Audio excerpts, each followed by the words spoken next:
Welcome to Jigyasu online classes. Today I will start very important chapter of reasoning, जो logical reasoning का एक part है और बड़ा इम्पोर्टेंट पार्ट है। इसमें जनरली स्टूडेंट को बड़ा दिक्कत होता है, लेकिन आज एक तरीका बताने जा रहे हैं जिस तरीके से आप क्वेश्चन को बहुत आसानी से कर सकते हैं। सिलोजिज्म एक चैप्टर है जो बहुत इम्पोर्टेंट चैप्टर है।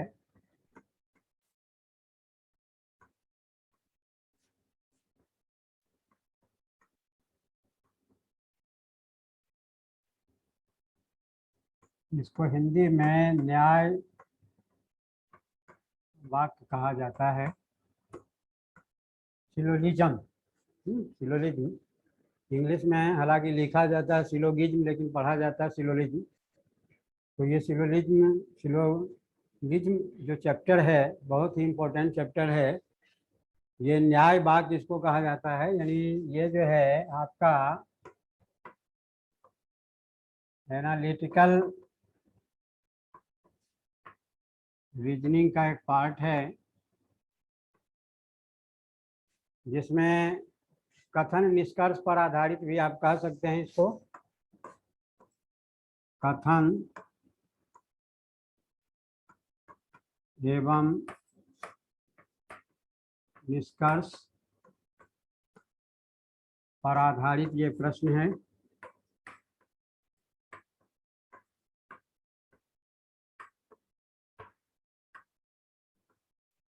इसमें दो तरह से बनाया जाता है। इसको वेन डायग्राम से भी बनाते हैं और फार्मूले से बनाते हैं। वेन डायग्राम में कभी कभी क्या होता है, कुछ क्वेश्चन में प्रॉब्लम हो जाता है, लेकिन जो फार्मूला हम आपको आज बताने जा रहे हैं उस फार्मूले से अगर आप निकालेंगे तो आपको क्वेश्चन में कभी दिक्कत नहीं होगा। और हिंदी से ज़्यादा इसमें इंग्लिश में समझने में आसानी होती है। ये जो हिंदी मीडियम के बच्चे हैं वह भी ध्यान दें कि इसको इंग्लिश में करें तो ज़्यादा बेटर होगा, क्योंकि बहुत मुश्किल इंग्लिश नहीं होता है। तो यह जो सिलोजिज्म है, इस चैप्टर में दो स्टेटमेंट होते हैं, दो निष्कर्ष भी होता है, कभी कभी चार भी होते हैं, जिसको कंक्लूजन कहा जाता है। उसमें आपको देखना है कि जो कंक्लूजन है वह स्टेटमेंट से किस तरह से फॉलो करता है। इसमें ज़्यादातर जो क्वेश्चन पूछे जाते हैं वह ऑल टाइप के होते हैं, और सम टाइप का होता है, नो टाइप का होता है, और एक में सम और नोट दोनों दिया रहता है। जैसे सभी ऑल बुक्स आर हुक्स या ऑल टेबल्स आर चेयर्स, तो ये टाइप का हो गया। मान लो दिया है कि सम चेयर्स आर टेबल, ये आई टाइप का हो गया। नो चेयर्स आर टेबल, ये आपका ई टाइप का हो गया। ऑल को ए से इंडिकेट किया जाता है, सम को आई से इंडिकेट किया जाता है, और नो को ई से इंडिकेट किया जाता है। और जिसमें सम और नोट रहता है उसको ओ या वो स्टार से इंडिकेट किया जाता है। दोनों का क्या मतलब है जब हम एग्जाम्पल बताएंगे तब आपको पता चल जाएगा। अब देखो, ऑल टाइप का स्टेटमेंट हो गया, ए टाइप का स्टेटमेंट। ए टाइप का स्टेटमेंट हो गया कि ऑल बुक्स आर हुक्स। एक चीज और बता दें, मीनिंग से कोई लेना देना नहीं होता है। इसमें तर्क के आधार पर जो मीनिंगलेस सेंटेंस होता है उसको भी मीनिंगफुल बना दिया जाता है। अब जैसे गाय घास खाती है और घोड़ा घास खाता है, तो गाय घोड़ा हो सकता है, घोड़ा है, तो जबकि होता नहीं है जनरल लाइफ में। लेकिन इसमें तर्क के आधार पर इसकी शुरुआत जो है, सिलोजिज्म की शुरुआत अरस्तु थे, यूनान के बहुत बड़े दार्शनिक थे, नाम आप लोग सुने होंगे, और नहीं सुने होंगे तो सुन लीजिए। उन्होंने इसकी शुरुआत की थी, बाद में कई तरह के संशोधन हुए। ये सिलोजिज्म जो है लॉजिक का एक पार्ट है। यह जो है लॉजिक का एक पार्ट है। लॉजिक जिसको कि तर्क शास्त्र कहा जाता है, और लॉजिक जो है फिलॉसफी का पार्ट है।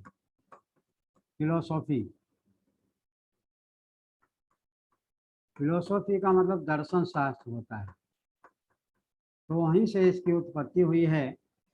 और विशेष रूप से आजकल सभी कॉम्पिटिटिव एग्जाम, चाहे एसएससी हो, बैंकिंग हो, रेलवे हो, बैंक में तो इसका क्वेश्चन 100% मस्ट होता है, लेकिन एसएससी में तो आता ही है। एसएससी में 1-2 क्वेश्चन आते हैं, जबकि बैंक पीओ वगैरह में 5-5 क्वेश्चन आ जाते हैं।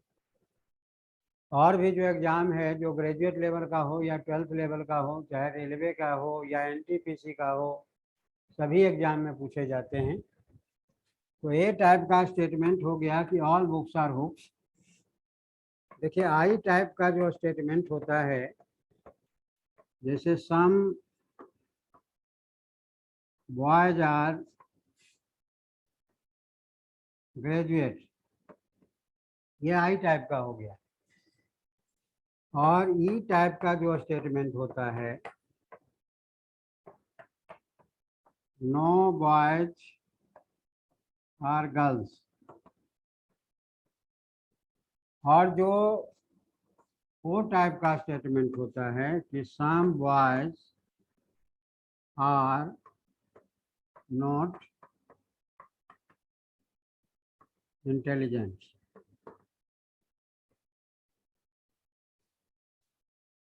अब देखो यहाँ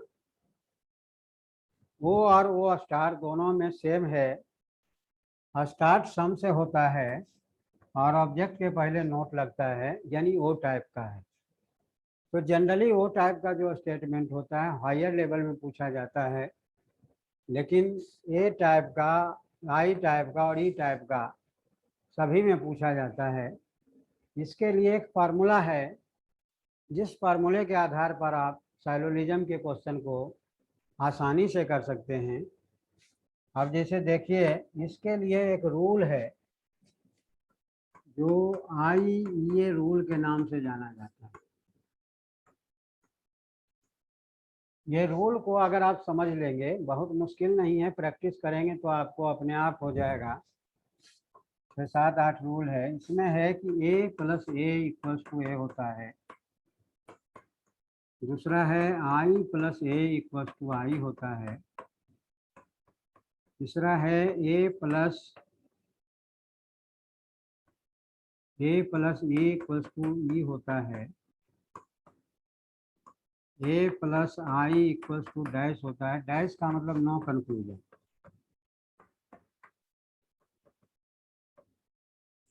और पांचवा रूल है I + I = भी डैश होता है, इसमें भी नो कंक्लूजन। डैश का मतलब नो कंक्लूजन। इसका मतलब है कि दोनों स्टेटमेंट से कंक्लूजन नहीं निकलेगा। फिर 6 है I + A = होता है O। 7 है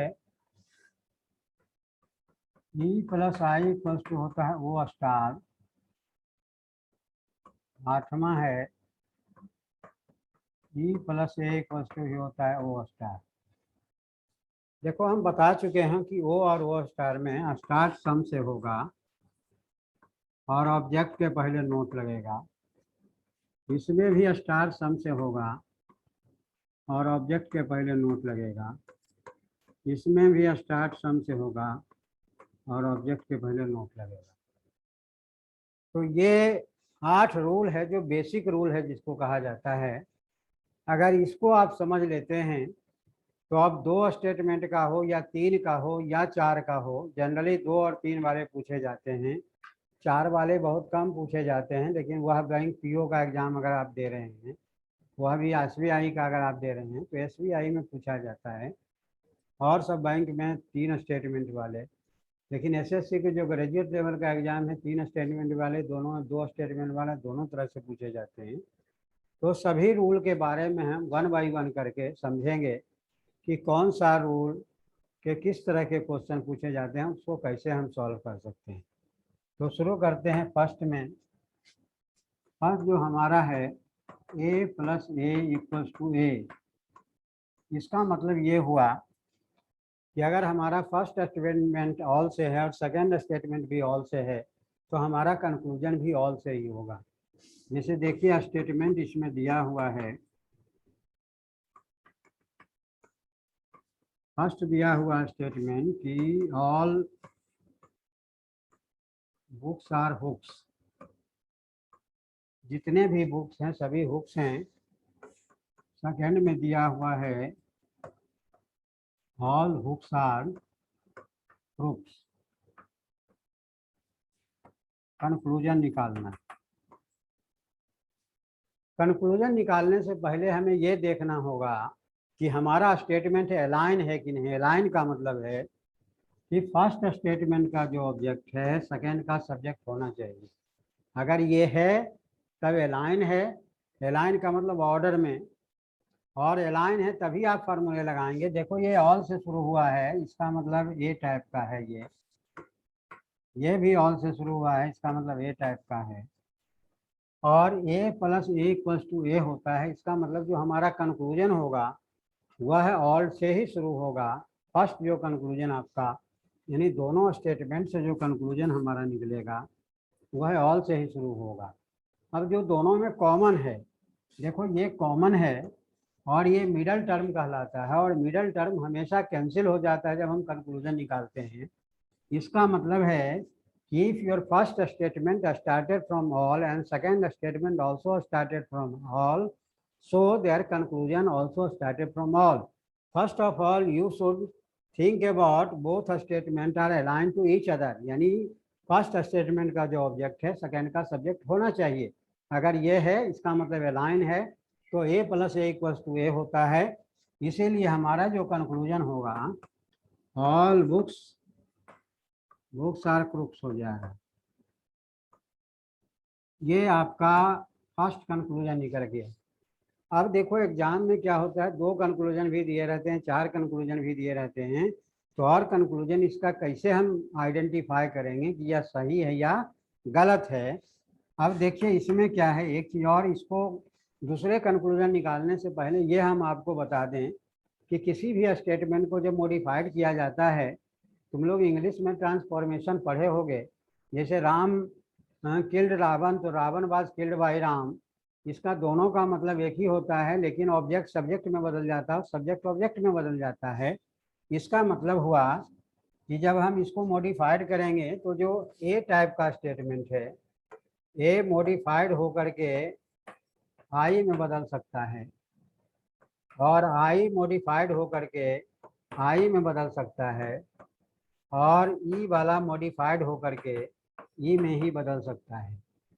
ए वाला कभी भी नॉट मॉडिफाइड इनटू ए में मॉडिफाइड नहीं हो सकता। ए जब भी बदलेगा तो आई में बदलेगा। इसका मतलब है जो ऑल वाला है उसको अगर हम चेंज करेंगे तो सम में बदलेगा, ऑल वाला ऑल में कभी नहीं बदलेगा। इसका मतलब ये हुआ कि all books are crook hooks दिया हुआ है, इसका ये मतलब नहीं है कि ऑल हुक्स आर बुक्स होगा। ये अगर देते हैं तो गलत हो जाएगा। जैसे ऑल बॉयज आर ग्रेजुएट, इसका ये मतलब नहीं है कि ऑल ग्रेजुएट आर बॉयज ही होगा। सभी लड़के ग्रेजुएट हैं, इसका ये मतलब नहीं है कि जो जो ग्रेजुएट हैं वो सभी लड़के ही होंगे। ऐसा भी ग्रेजुएट हो सकता है जो लड़के नहीं हो सकते हैं। इसीलिए ऑल को जब भी चेंज करेंगे तो सम में चेंज करेंगे। इसका मतलब है कि ये वाला अगर स्टेटमेंट को हम चेंज करेंगे तो ऑल वाला हमारा सम में बदलेगा, ऑल वाला किस में बदलेगा, ऑल वाला सम में बदलेगा, और जो सम वाला है वह सम में बदलेगा, और जो नो वाला है वह नो में बदलेगा। ये ध्यान रखना है। तो इस स्टेटमेंट का अगर मॉडिफाइड आपसे पूछा जाता है ऑल बुक्स आर हुक्स को, तो इसको चेंज करके तुम सम हुक्स आर बुक्स लिख सकते हो। अगर यह कंक्लूजन में दिया हुआ है तो ये तो निकला ही, दोनों मिल करके एक ही कंक्लूजन निकलता है। एक के अलावा जितने भी कंक्लूजन होंगे सारे सही होंगे, इसका मतलब ये भी सही है। थर्ड आपका है, इसको चेंज करके भी लिख सकते हो, ये भी कंक्लूजन में दिया हो सकता है। ऑल हुक्स आर क्रूक्स है, इसको चेंज करके अगर लिखेंगे तब सम क्रूक्स आर हुक्स हो जाएगा। अगर यह भी आपके कंक्लूजन में दिया हुआ है तो यह भी आपका सही होगा। अब देखो फोर्थ में है, जो दोनों मिल करके निकला है कि ऑल बुक्स आर क्रूक्स निकला है, इसको चेंज करके भी अगर हम लिखेंगे तो हमारा सम क्रूक्स आर बुक्स हो जाएगा। इसका मतलब है कि ये भी सही हो गया। देखिए 2 ही स्टेटमेंट है, 4 कंक्लूजन निकले हैं, चारों आपका सही हो गया है, दोनों मिल करके ये बना।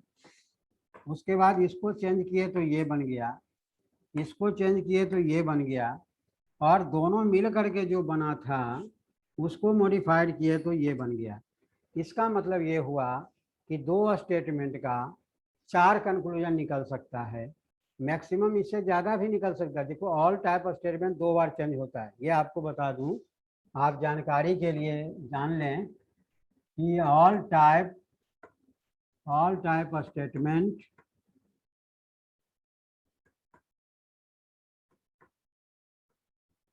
modified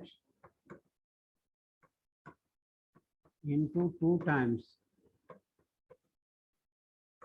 कैसे मॉडिफाइड? जैसे ऑल बॉयज आर, जैसे मान लो एक एग्जांपल हम आपको देते हैं, जैसे दिया हुआ है, यहाँ दिया हुआ all books are crooks, all books are hooks है, ऑल बुक्स आर हुक्स है, तो सम हुक्स आर बुक्स हो जाएगा, और सम बुक्स आर हुक्स हो जाएगा। यानी ये भी सही है, ये भी सही है। तो हाँ, ये जो है कॉम्प्लीमेंट्री कहलाता है, लेकिन हम डायरेक्ट जो मॉडिफाइड हो रहा है उसी को लेकर के चल रहे हैं। इसका मतलब हुआ कि दोनों ऑल टाइप के स्टेटमेंट है, तो हमारा जो कंक्लूजन निकलेगा ऑल टाइप का एक ही हो सकता है, एक के अलावा जितने भी होंगे वह सम से होंगे। तो अगर किसी ऑप्शन में तुमको 2 ऑल वाला दिया रहेगा तो एक को अपने आप कैंसिल कर देना है। अब जैसे इसके नीचे क्या दिया रहेगा, ध्यान से देखना, इसके नीचे आपका दिया रहेगा कि give answer A if conclusion first follow, give answer B if conclusion second follow, give answer C if first and second follow, give answer D if conclusion third and fourth follow, give answer E if all follows. देखिए इसके पहले reasoning का question हम करवाए थे, ये direction में आपको दिया रहेगा। इसके पहले हम ऑप्शन वाला क्वेश्चन करवाए थे, 4 ऑप्शन दिया रहेगा, लेकिन इसमें क्या है, डायरेक्शन ही दिया रहेगा, और डायरेक्शन के आधार पर A B C D E जो भी है वह आपको फॉलो करना है, चूज करना है। अब देखिए इसमें इसके इस क्वेश्चन में देखे थे कि चारों हमारा सही है, चारों जब सही है इसका मतलब हो गया कि हमारा ई होगा, इसका मतलब हो गया कि जो क्वेश्चन हम करवाए थे, उसका आंसर हमारा क्या होगा, ई हो जाएगा, क्योंकि हमारा फर्स्ट भी सही है, सेकंड भी सही है, थर्ड भी सही है, फोर्थ भी सही है। फर्स्ट दोनों से मिल करके बना है, सेकंड जो है फर्स्ट का मॉडिफाइड फॉर्म है, थर्ड जो है सेकंड का मॉडिफाइड फॉर्म है, और फोर्थ जो निकला है इन दोनों से मिल करके बना है, इन दोनों से मिल करके जो कंक्लूजन उसका मॉडिफाइड फॉर्म है। इसका मतलब चारों इसमें सही है, तो इसीलिए ऑल फॉलो होगा, और ऑल फॉलो के लिए हमारा ई ऑप्शन था, इसीलिए हमारा ई हो गया। ठीक है, तो सभी फॉलो कर रहा है। अब देखिए नेक्स्ट हम एक क्वेश्चन देते हैं, तब आपको पता चल जाएगी कि कौन सा हमारा सही है। जैसे क्वेश्चन है आपका, मान लो स्टेटमेंट आपका दिया हुआ है, स्टेटमेंट दिया हुआ है फर्स्ट में कि all chairs are tables,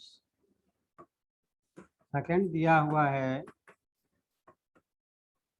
all tables are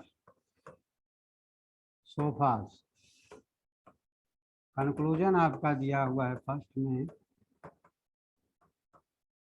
all chairs are sofas, second दिया हुआ है all sofas are chairs, third में दिया हुआ है some tables or chairs। Fourth में दिया हुआ है some sofas or tables। अब देखना है इसमें कि कौन सा सही है कौन सा गलत है। ध्यान से देखना बेटे। ये ए टाइप का है, ये भी आपका ए टाइप का है। यहाँ टेबल दिया हुआ, यहाँ भी टेबल है, यानी both statement are align, align to each other. Align है इसका मतलब होता है A plus A equals to A होगा। इसका मतलब है कि अगर फर्स्ट स्टेटमेंट हमारा ऑल से है, सेकेंड स्टेटमेंट भी ऑल से है, तो हमारा कंक्लूजन भी क्या होगा, ऑल से होगा। तो ये तो क्लियर हो गया कि टेबल दोनों में कैंसिल हो जाएगा जब हम कंक्लूजन निकालेंगे। तो ऑल चेयर्स आर सोफा, ये आपका सही है। लेकिन सेकंड जो दिया है कि ऑल सोफा आर चेयर, ये गलत हो जाएगा, क्योंकि ऑल चेयर्स आर सोफा है, इसका modified some sofa are chair हो सकता है, लेकिन ऑल कभी भी ऑल में नहीं बदलेगा, इसलिए ये गलत हो गया। अब देखो सम टेबल्स आर चेयर्स, तो some tables are chair, all chairs are table का मॉडिफाइड फॉर्म है, तो ये सही हो गया। उसके बाद दिया है some sofas are table, some sofa are table इसका मॉडिफाइड फॉर्म है, इसका मतलब सही हो गया। इसका मतलब है कि फर्स्ट थर्ड फोर्थ तीनों सही हो गया। आपका रहेगा दिया हुआ डायरेक्शन में कि give answer A conclusion first follow, give answer B second follow, give answer C third follow, give answer D first and third follow, और give answer E first third and fourth follow. तो first third and fourth follow तीनों follow कर रहा है, इसलिए तीनों सही हो गया। इसका मतलब हो गया कि देखो ऑल टाइप का स्टेटमेंट जो है आप आराम से निकाल सकते हैं। आप देखो नेक्स्ट दो स्टेटमेंट और दो ही कंक्लूजन दिया रहेगा, तब कैसे करें। जैसे मान लो क्वेश्चन में दिया हुआ है आपका स्टेटमेंट है, स्टेटमेंट दिया हुआ है फर्स्ट में कि all boys are intelligent. Second दिया हुआ है all intelligence are laborious। Conclusion आपका दिया हुआ है फर्स्ट में, कंक्लूजन दिया हुआ है कि all boys are laborious. Second में दिया हुआ है ऑल लेबोरियस आर बॉयज। अब देखिए दोनों में कौन सही होगा। देखो यहाँ इंटेलिजेंट है, यहाँ भी इंटेलिजेंट है, दोनों में इंटेलिजेंट कॉमन है, इसका मतलब हमारा ऑल बॉयज आर लेबोरियस ये हो जाएगा। तो ऑल बॉयज आर लेबोरियस ये हमारा सही हो गया। यहाँ दिया ऑल लेबोरियस आर बॉयज, तो ये नहीं होगा, क्योंकि ऑल कभी भी ऑल में नहीं बदलेगा। तो ये सावधान रखना है, आपको सावधान रहना है कि हमारा जब फर्स्ट भी ए से शुरू हुआ है, सेकेंड भी ए से शुरू हुआ है, तो हमारा जो कंक्लूजन होगा ए से शुरू होगा, यानी ऑल से शुरू होगा। लेकिन यह भी देखना है जो मिडिल टर्म हो गए, पहला कंक्लूजन जो निकलता है मिडिल टर्म कैंसिल हो जाता है, इसका मतलब ऑल बॉयज आर लेबोरियस ये हमारा सही होगा, ऑल लेबोरियस आर बॉयज सही नहीं होगा। यहाँ अगर सम लेबोरियस आर बॉयज दिया रहता तो सही हो जाता, क्योंकि ऑल वाला को सम में बदल सकते हैं, ऑल वाला को ऑल में कभी नहीं बदल, never can not be change all into all. So you always conscious after solving the given problem. Okay, and next आते हैं सेकेंड जो हमने फार्मूला बनाया था, रूल बताया था आई ए रूल में, आई ए रूल में सेकेंड था कि आई प्लस ए इक्वल्स टू आई होता है। इसका मतलब हो गया कि अगर तुम्हारा फर्स्ट स्टेटमेंट सम से है, सेकेंड स्टेटमेंट ऑल से है, तो कंक्लूजन आपका सम से शुरू होगा। अब देखो इसका स्टेटमेंट, स्टेटमेंट दिया हुआ है, स्टेटमेंट है कि some boys are graduate. Second दिया हुआ है all graduates are intelligent. Conclusion निकालना। सबसे पहले क्या देखना है कि यह अलाइन है कि नहीं। देखो यहाँ ग्रेजुएट दिया हुआ है, यहाँ भी ग्रेजुएट दिया हुआ है, इसका मतलब अलाइन है। ये आई टाइप का हो गया, ए टाइप का हो गया, और आई प्लस ए इक्वल्स टू आई होता है। इसका मतलब ये हुआ कि हमारा जो फर्स्ट कंक्लूजन होगा वह सम से शुरू होगा। इसका मतलब ये हुआ कि ग्रेजुएट दोनों में कॉमन है, तो जो कॉमन है वह मिडिल टर्म कहलाता है, वह कैंसिल हो जाता है फर्स्ट कंक्लूजन निकालने में। इसका मतलब ये हुआ कि हमारा जो कंक्लूजन होगा some boys are intelligent. Second क्या होगा, अब देखो सम बॉयज आर ग्रेजुएट है, इसको मॉडिफाइड करेंगे। हमने आपको बताया था कि सम वाला को मॉडिफाइड जब करेंगे तो सम में ही बदल सकते हैं। इसको अगर मॉडिफाइड करेंगे तो हम सम में ही बदल सकते हैं। इसका मतलब हुआ कि सम ग्रेजुएट आर बॉयज हो जाएगा, सम ग्रेजुएट्स आर बॉयज हो जाएगा। ये दूसरा हो गया। थर्ड कंक्लूजन क्या होगा, अब देखो इसको चेंज करोगे, ऑल ग्रेजुएट आर इंटेलिजेंट है, ऑल को है सम में ही बदलेंगे तो क्या हो गया, सम इंटेलिजेंट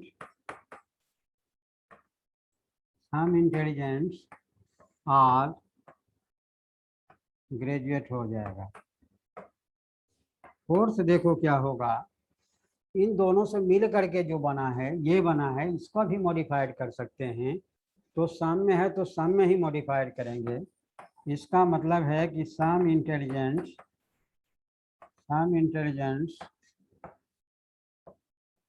आर बॉयज। अब देखिए चार निकल गए, यानी चारों अगर आपके कंक्लूजन में दिया हुआ है तो सही हो जाएगा। चार में दो दिया हो तो दो सही होगा। ये चार इसीलिए आपको बताया जा रहा है क्योंकि यह पता चले कि कितने कंक्लूजन इसके हो सकते हैं। अब देखो एक चीज और ध्यान रखने की जरूरत है, बारीकी इसमें है कि अगर हमारा फर्स्ट कंक्लूजन सम से निकल रहा है, सम हो रहा है, तो इसके अलावा जितने भी होंगे सम वाला ही होंगे, इसमें ऑल वाला नहीं होगा। इसका मतलब है कि फर्स्ट स्टेटमेंट हमारा सम बॉयज आर ग्रेजुएट है, सेकेंड में और ग्रेजुएट्स आर इंटेलिजेंट है। इसका मतलब है कि जो कंक्लूजन हमारा निकलेगा, चार कंक्लूजन को हम रिफ्लेक्ट कर रहे हैं, वह चारों कंक्लूजन सम से होगा, ऑल वाला हो ही नहीं सकता है। अगर इसमें ऑल वाला दिया रहेगा तो तुरंत कैंसिल कर दोगे बिना सोचे बिना समझे, क्योंकि अगर हमारा फर्स्ट कंक्लूजन सम से है तो ऑल भी जो कंक्लूजन होगा वह सम से ही होगा। तो ये चीज़ें अब अभी तक जो भी हम बता रहे थे यह ऑलरेडी अलाइन था। अलाइन का मतलब है कि फर्स्ट का ऑब्जेक्ट सेकेंड का सब्जेक्ट था। लेकिन ऐसा भी होगा कि मान लो अलाइन नहीं है, तो सबसे पहले आपको अलाइन करना होगा, और अलाइन कैसे करेंगे ये हम आपको बताने जा रहे हैं। तो ध्यान दीजिएगा। नेक्स्ट है कि अगर मान लो दिया हुआ है स्टेटमेंट है, स्टेटमेंट आपका दिया हुआ है कि some posters are good looking.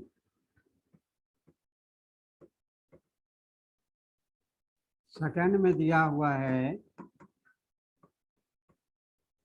All posters are expensive. तो कंक्लूजन निकालना है। कंक्लूजन का मतलब निष्कर्ष होता है, स्टेटमेंट का मतलब कथन होता है। अब देखो सबसे पहले देखना है कि ये लाइन है कि नहीं। सम आई तो है, ये आई टाइप का है और ये टाइप का है, और आई प्लस ए इक्वल्स टू आई होता है।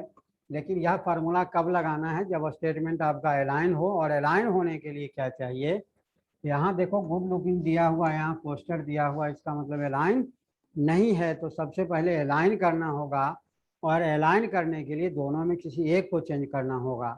या तो फर्स्ट स्टेटमेंट को करोगे या सेकेंड स्टेटमेंट का करोगे, दोनों को चेंज करोगे तो स्टेटमेंट ही बदल जाएगा। फिर आपका कंक्लूजन नहीं निकल पाएगा। तो इसीलिए क्या करना पड़े, किसको चेंज करें ताकि हमारा काम बन जाए। देखिए, some posters are good looking है, ऑल पोस्टर्स आर एक्सपेंसिव है। अगर फर्स्ट वाला को हम चेंज कर देते हैं तो गुड लुकिंग इधर आ जाएगा, पोस्टर उधर चला जाएगा, तब अलाइन हो जाएगा। लेकिन अगर सेकंड वाला को चेंज करते हो तो एक्सपेंसिव यहाँ हो जाएगा, पोस्टर हो जाएगा, वह अलाइन नहीं होगा। इसीलिए फर्स्ट स्टेटमेंट को ही हम मॉडिफाइड करेंगे। तो ये मॉडिफाइड एग्जाम में तुमसे कहा नहीं जाएगा, लेकिन आपको अपने सुविधा के लिए करना होगा। तो इसको जब हम चेंज करेंगे तब हम लिख सकते हैं कि सम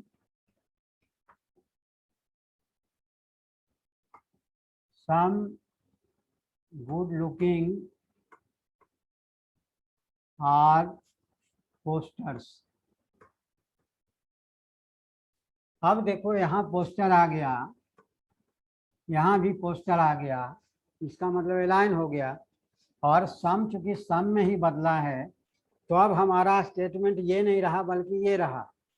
अब देखो पोस्टर यहाँ पर कॉमन है और आई प्लस इक्वल्स टू आई होता है, इसीलिए बच्चों आप आराम से कंक्लूजन निकाल सकते हो। इसका मतलब होगा कि some good looking are expensive. ये आपका पहला कंक्लूजन हुआ। दूसरा देखो, अब बेटे आपको मॉडिफाइड आपने किया है, आपको करने के लिए नहीं कहा गया है, आप अपनी सुविधा के अनुसार किए हैं। इसीलिए अगर ये कंक्लूजन में दिया रहेगा, आपको यह दिया रहे सम गुड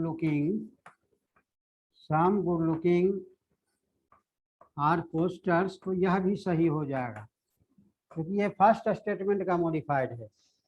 अब देखो आपका ऑल पोस्टर्स आर एक्सपेंसिव है, तो इसको तुम लिखोगे सम एक्सपेंसिव आर पोस्टर्स, ये आपका सही हो जाएगा। अब देखो फोर्थ है, क्योंकि फर्स्ट का some good looking are expensive है, इसको मॉडिफाइड करेंगे तो some expensive are good looking, यह भी आपका सही हो जाएगा।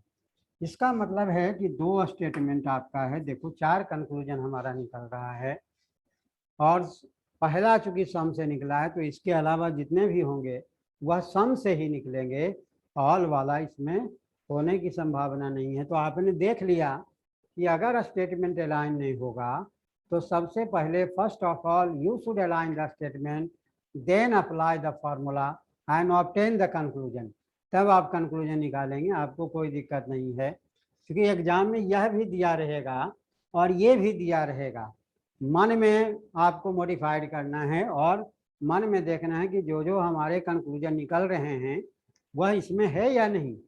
ये तो जितना बन रहा है उतना मैं दे रहा हूँ, एग्जाम में सभी नहीं दिए रहेंगे। एग्जाम में 2 सही 2 गलत दिया रहेगा, तो सही को चुनना है। कभी कभी ऐसा होगा 4 कंक्लूजन दिए हुए 3 सही 1 गलत है, तो गलत को चुनना होगा, तो गलत को आपको निकालना होगा। तो ये चीजें आपको ध्यान रखना है। अब देखिए नेक्स्ट हम आते हैं, थर्ड हमारा जो फार्मूला रूल है a plus E equals to E होता है। a plus E equals to E, इसका मतलब है कि अगर पहला स्टेटमेंट ऑल से है, दूसरा स्टेटमेंट नो से है, तो कंक्लूजन हमारा नो से होगा। अब देखिए इसका स्टेटमेंट क्वेश्चन किस तरह से रहता है। स्टेटमेंट आपका दिया हुआ है, फर्स्ट में दिया हुआ है कि ऑल बॉयज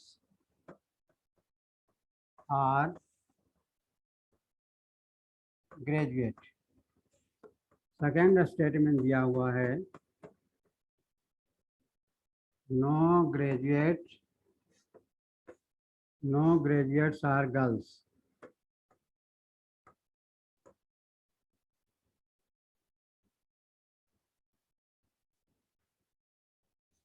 अब देखो कंक्लूजन आपको निकालना है। फर्स्ट में ऑल बॉयज आर ग्रेजुएट और नो ग्रेजुएट्स आर गर्ल्स। देखो यहाँ भी ग्रेजुएट है, यहाँ भी ग्रेजुएट है, और आपको पता है कि ए plus E equals to E होता है। इसका मतलब ये हुआ कि हमारा जो कंक्लूजन होगा वह नो से शुरू होगा। हमारा जो कंक्लूजन होगा वह नो से शुरू होगा, क्योंकि फर्स्ट स्टेटमेंट ऑल वाला है।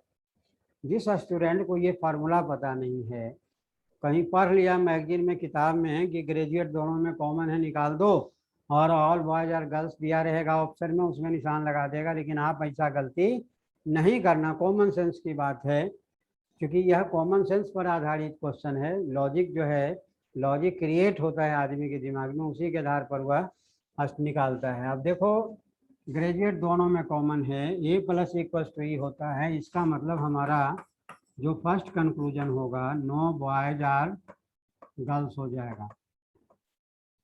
Second, all boys are graduate है, इसको मॉडिफाइड करके लिखेंगे तो सम ग्रेजुएट्स आर बॉयज हो जाएगा। थर्ड देखो क्या होगा, सेकेंड स्टेटमेंट का अगर नो ग्रेजुएट्स आर गर्ल्स है तो नो गर्ल्स आर ग्रेजुएट हो जाएगा। फोर्थ आपका जो दोनों मिल करके बना है नो बॉयज आर गर्ल्स, यानी नो गर्ल्स आर बॉयज हो जाएगा। ये आपका कंक्लूजन होगा। आप देखो बेटे, एक पहला जो है हमारा नो वाला हो गया, तो इसके अलावा एक सम वाला है, लेकिन और दो बने हैं वो नो वाला ही है, क्योंकि पहला हमारा नो है तो नो की संख्या ज़्यादा होगी। ऐसे कॉमन सेंस की बात है कि ऑल बॉयज आर ग्रेजुएट, सभी लड़के ग्रेजुएट हैं, और कोई भी ग्रेजुएट लड़की नहीं है। इसका मतलब कोई लड़का लड़की नहीं है, क्योंकि जितने भी लड़के हैं सब ग्रेजुएट हैं, और कोई भी लड़की ग्रेजुएट नहीं है। कोई भी लड़की ग्रेजुएट नहीं है, इसका मतलब कोई लड़का लड़की नहीं होगा। तो उसके आधार पर भी देखोगे तो नो बॉयज आर गर्ल्स हो जाएगा, नो गर्ल्स आर बॉयज हो जाएगा। जब कोई लड़का लड़की नहीं है तो कोई लड़की लड़का नहीं होगा, नो गर्ल्स आर ग्रेजुएट होगा, क्योंकि यहाँ दिया है नो ग्रेजुएट आर गर्ल्स, उसी का मॉडिफाइड हो गया, और इन दोनों को मिल करके नो बॉयज आर गर्ल्स हो गया। ग्रेजुएट दोनों में कॉमन है, तो हम देख रहे हैं कि एक कंक्लूजन नो से है, तो इसके अलावा जो भी कंक्लूजन है हमारा वह नो से ही शुरू हो रहा है। एक सम से इसीलिए हो रहा है क्योंकि हमारा जो फर्स्ट स्टेटमेंट है वो सम वाला है। अब नेक्स्ट आज देखते हैं फोर्थ जो हमारा रूल है, I A rule, A plus I equals to dash होता है। डैश का मतलब नो कंक्लूजन। अब देखो बेटे, इसमें अभी हमने आपको बताया था,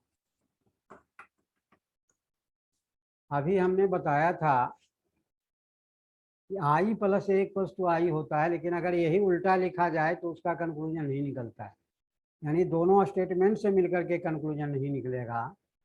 लेकिन अगर इसका पर्टिकुलर स्टेटमेंट का कंक्लूजन होगा तो निकलेगा। देखिए कैसे होता है, स्टेटमेंट दिया हुआ है ऑल हॉस्टल्स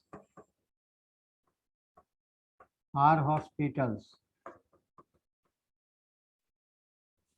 सेकंड दिया हुआ है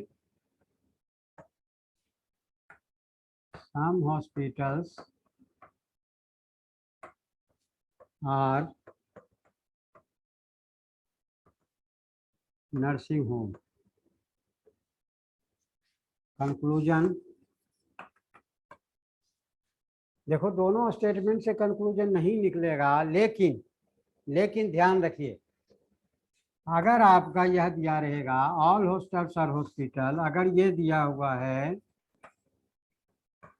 सम हॉस्पिटल्स आर हॉस्टल्स, तो ये हो जाएगा, ये सही हो जाएगा, क्योंकि इसका मॉडिफाइड फॉर्म है। दोनों मिल करके नहीं बनेगा, लेकिन मॉडिफाइड तो हो ही सकता है।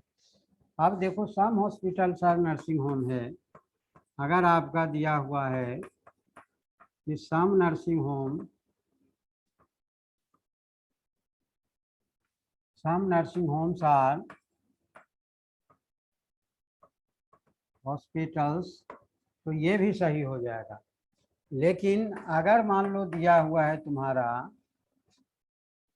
अगर यह दिया हुआ है कि सम हॉस्टल्स और नर्सिंग होम, तो ये गलत हो जाएगा। क्यों गलत होगा अभी बताएंगे। और अगर यह दिया हुआ है कि some nursing homes are hostels, तो यह भी गलत हो जाएगा। ये दोनों क्यों गलत होगा, ध्यान से देखिए। ऑल हॉस्टल, मान लो ये हॉस्टल, इसको वेन डायग्राम से हम आपको बताएंगे, प्रूफ करके बताएंगे। मान लो ये हॉस्टल है दिया हुआ, ऑल हॉस्टल, जितने भी हॉस्टल हैं सभी हॉस्पिटल में हैं, और some hospitals are nursing home. Some hospitals, कुछ हॉस्पिटल जो है ये नर्सिंग होम होगा।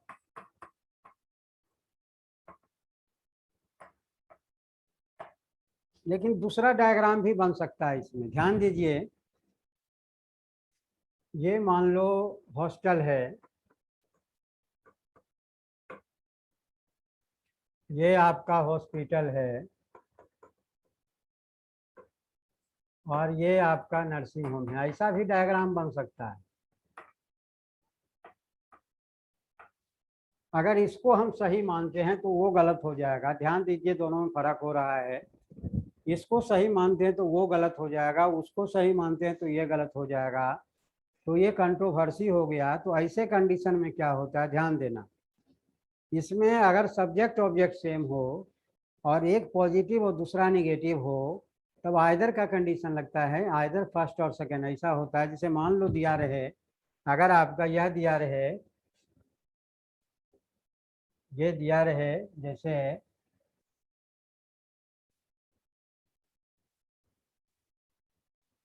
यह दिया रहे कंक्लूजन में कि some hostels are nursing home,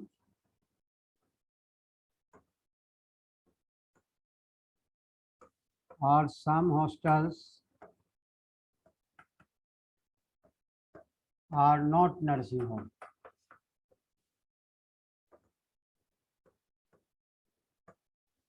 तो इन दोनों में या तो ये सही होगा या ये सही होगा, यानी इधर मान लो ये थर्ड दिया हुआ, ये फोर्थ दिया हुआ है, थर्ड और फोर्थ, तो इधर का कंडीशन यही लगता है, इधर थर्ड और फोर्थ। क्योंकि जब एक स्टेटमेंट पॉजिटिव हो दूसरा निगेटिव हो तभी इधर का कंडीशन लगता है, इधर थर्ड और फोर्थ, या ना इधर थर्ड और फोर्थ, ना तो तीसरा ना चौथा। तो इधर थर्ड और फोर्थ कब लगता है।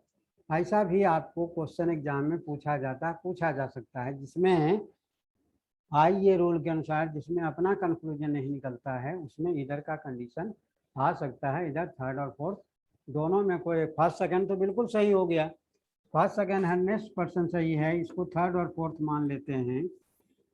अगर इसको हम थर्ड फोर्थ मान लेते हैं तो इधर थर्ड और फोर्थ आपका हो जाएगा, जिसमें कंक्लूजन नहीं निकलता है। तो मुझे उम्मीद है कि आपको समझ में आ गया होगा।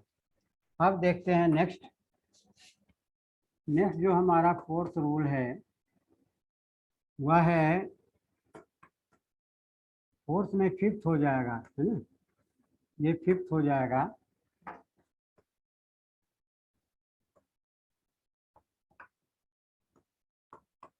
फिफ्थ हो जाएगा कि आई प्लस आई इक्वल्स टू होता है डैश। डैश का मतलब नो कंक्लूजन। देखो, अगर दोनों सम से शुरू हो, जैसे मान लो दिया हुआ स्टेटमेंट में आपका दिया हुआ है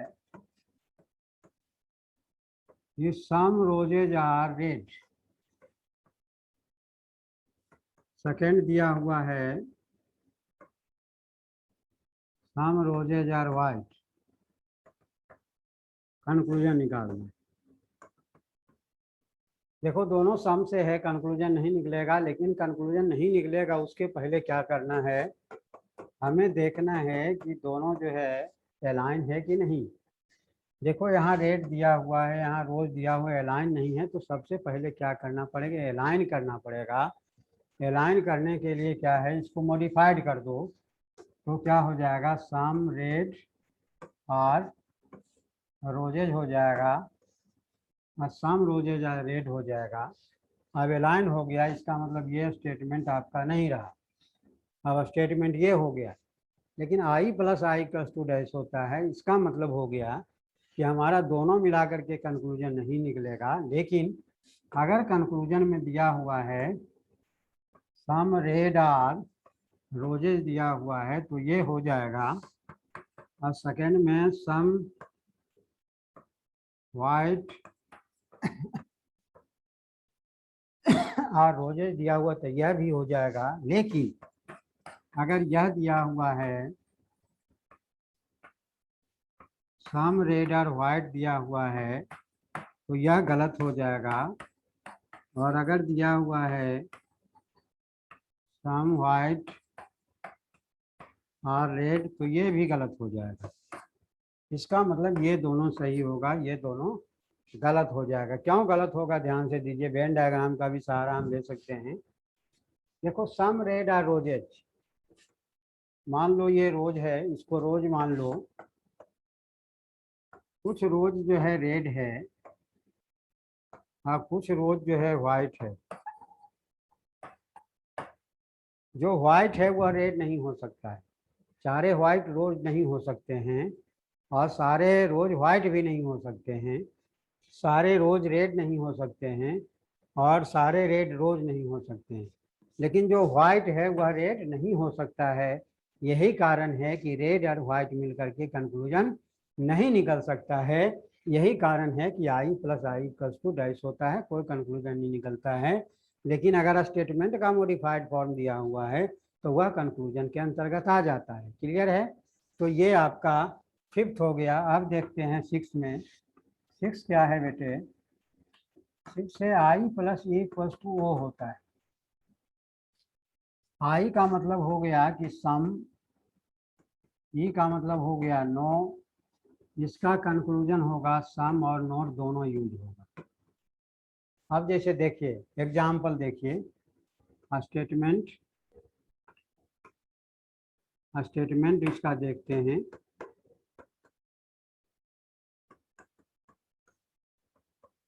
जैसे दिया हुआ है सम बॉल्स और डॉल्स, सेकेंड दिया हुआ है no dolls are toys. Conclusion निकालना, सम बॉल्स आर डॉल्स और some no dolls are toys, क्योंकि ये राइम वर्ड होता है, उसी तरह से सेट किया जाता है क्वेश्चन को। अब देखो डॉल यहाँ भी है, डॉल यहाँ भी है, दोनों में कॉमन है, इसका मतलब अलाइन है। यह आई टाइप का है और ये ई टाइप का है, और आई प्लस ई प्लस टू क्या होता है, वो होता है। इसका मतलब है कि हमारा जो कंक्लूजन होगा वह सम से शुरू होगा, लेकिन ऑब्जेक्ट के पहले नोट लगेगा। तो ध्यान दीजिए क्या कंक्लूजन होगा। अब देखो जो स्टूडेंट को फार्मूला पता नहीं है वो कहाँ गलती कर सकता है, डॉल को कॉमन करेगा, सम बॉल्स आर ट्वाइस लिख देगा। सम बॉल्स आर ट्वाइस तुम्हारे ऑप्शन में भी दिया रहेगा, वो गलत हो जाएगा, ध्यान दीजिए। तब क्या होगा, कंक्लूजन में हमारा होगा सम बॉल्स आर नॉट ट्वाइस, ये कंक्लूजन हो जाएगा। अब देखो यहाँ तुम्हारे दिमाग में ये आ रहा होगा कि ट्वाइस के पहले नोट नहीं है, यहाँ नोट क्यों लगा दिया। तो देखो बेटे ध्यान से, नो डॉल्स आर ट्वाइज है, इसको चेंज करोगे तो नो ट्वाइज आर डॉल्स हो जाएगा, यानी नो नो में ही बदलेगा। इसका मतलब है कि सम बॉल्स आर नोट ट्वाइज, इसीलिए नोट ट्वाइज के पहले नोट लगता है। और फार्मूले के अनुसार भी है, आई प्लस इक्वल्स टू होता है, सम से शुरू होगा, ऑब्जेक्ट के पहले नोट लगेगा। तो ट्वाइज कभी पॉजिटिव हो ही नहीं सकता है, जब भी ट्वाइज होगा वह निगेटिव में होगा, क्योंकि नो डॉल्स आर ट्वाइज है तो नो ट्वाइज आर डॉल होगा। यहाँ जब इधर नो है तो ये भी नो ही होगा। क्योंकि 9 दोनों तरफ हो जाएगा। ये दिमाग में रखो कि 9 डॉल्स आर ट्वाइज है तो 9 ट्वाइज आर डॉल होगा, इसीलिए ट्वाइज के पहले नोट लगेगा। अब दूसरा देखो, सम बॉल्स आर डॉल्स है तो इसको चेंज करेंगे, सम सम में ही चेंज होता है, तो सम डॉल्स आर बॉल्स हो जाएगा, ये भी सही है। तीसरा है नो डॉल्स आर ट्वाइज, तो नो ट्वाइज आर डॉल्स हो जाएगा, ये भी सही, ये भी सही, ये सही। इसमें 3 ही बनेंगे, 3 से ज़्यादा नहीं बनेंगे, क्योंकि सम बॉल्स आर नॉट ट्वाइज को तुम सम ट्वाइज आर नॉट बॉल नहीं लिख सकते हो, क्योंकि ट्वाइज निगेटिव में रहेगा, हम सम के साथ ट्वाइज को लगा नहीं सकते हैं।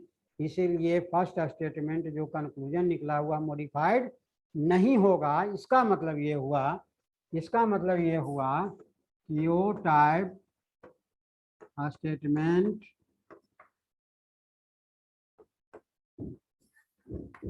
cannot be modified, कभी भी मॉडिफाइड नहीं हो सकता है। इसका मतलब है इन दोनों से 3 ही कंक्लूजन निकलेंगे, 3 से ज़्यादा कंक्लूजन नहीं निकल सकते हैं। नेक्स्ट आते हैं, नेक्स्ट हमारा 7वां है, E plus I equals to भी ओ स्टार होता है। ओ और ओ स्टार में क्या अंतर है अभी आपको पता चल जाएगा।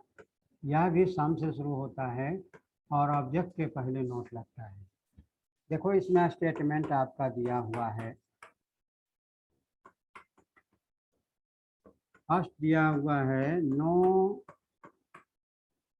पेन इज पेंसिल, सेकेंड दिया हुआ है some pencils are papers. Conclusion है, देखो बेटा E plus I plus to O star का मतलब सम से शुरू होगा और ऑब्जेक्ट के पहले नोट लगेगा। अभी तक जितने भी कंक्लूजन हमने बताया था सभी में ऊपर से नीचे आ रहे थे, लेकिन इसमें हमें नीचे से ऊपर जाना पड़ेगा, वो स्टार में नीचे से ऊपर जाना पड़ेगा। उसके पीछे क्या रीजन है वो हम आपको बताएंगे।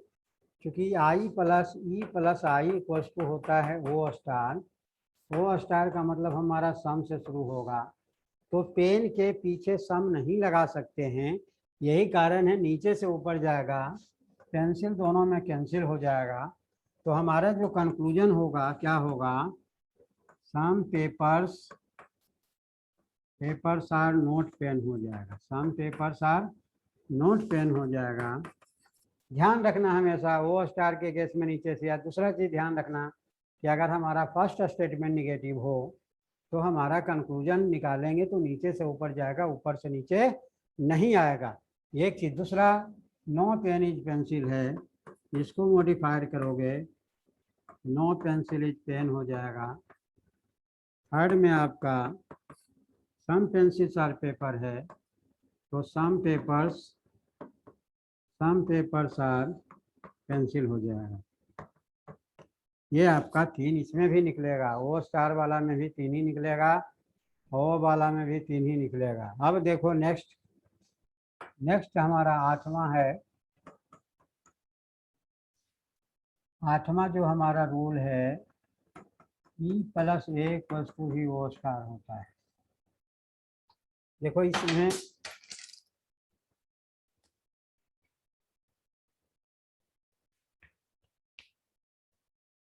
ई plus A equals to O star होता है, इसका मतलब है कि अगर नो से है पहला, दूसरा ऑल से है, तो कंक्लूजन हमारा सम से होगा और ऑब्जेक्ट के पहले जो है नोट लगेगा। देखो बेटे इसमें क्या है, स्टेटमेंट आपका दिया हुआ है, पहला स्टेटमेंट है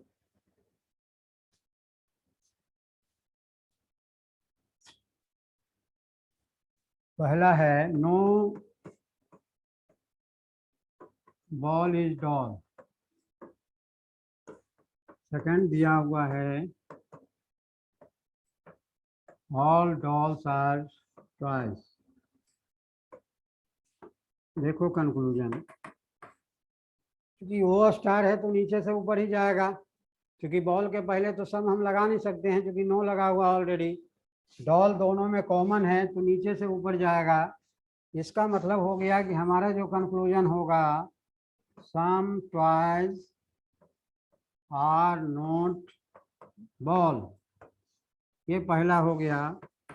दूसरा जो होगा, नो बॉल इज डॉल, तो क्या हो जाएगा, नो डॉल इज बॉल हो जाएगा।